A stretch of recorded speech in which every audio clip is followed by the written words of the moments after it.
bagong simula.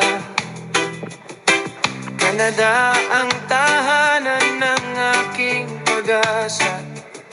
Sa tahimik na umaga, malamig na hangin, mga pangarap ko'y unti-unting nakamit.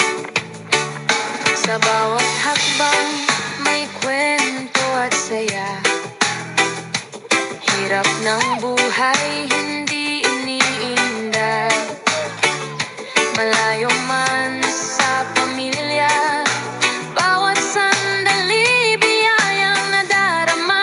Dahil inspirasyon ko sila. Canada, tahanan ng pangarap.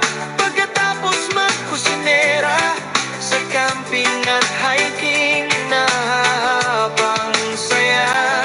Sa paglalakbay, magagandang tanawin ang nakikita.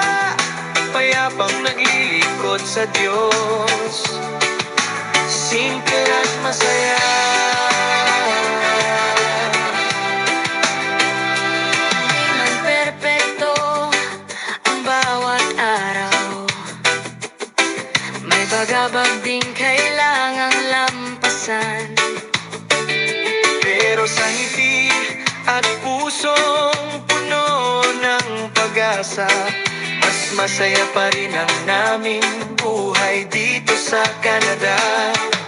Simple man ang buhay na tinatahak, basta payapa ang buhay, ligaya'y nadarama.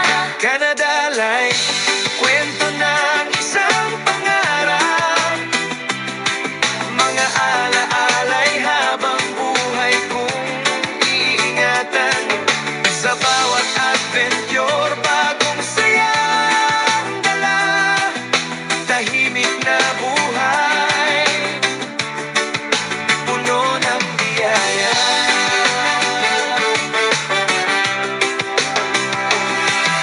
Sa bawat tanawin na aking nakikita, Sagot sa mga panalangin ko noon pa.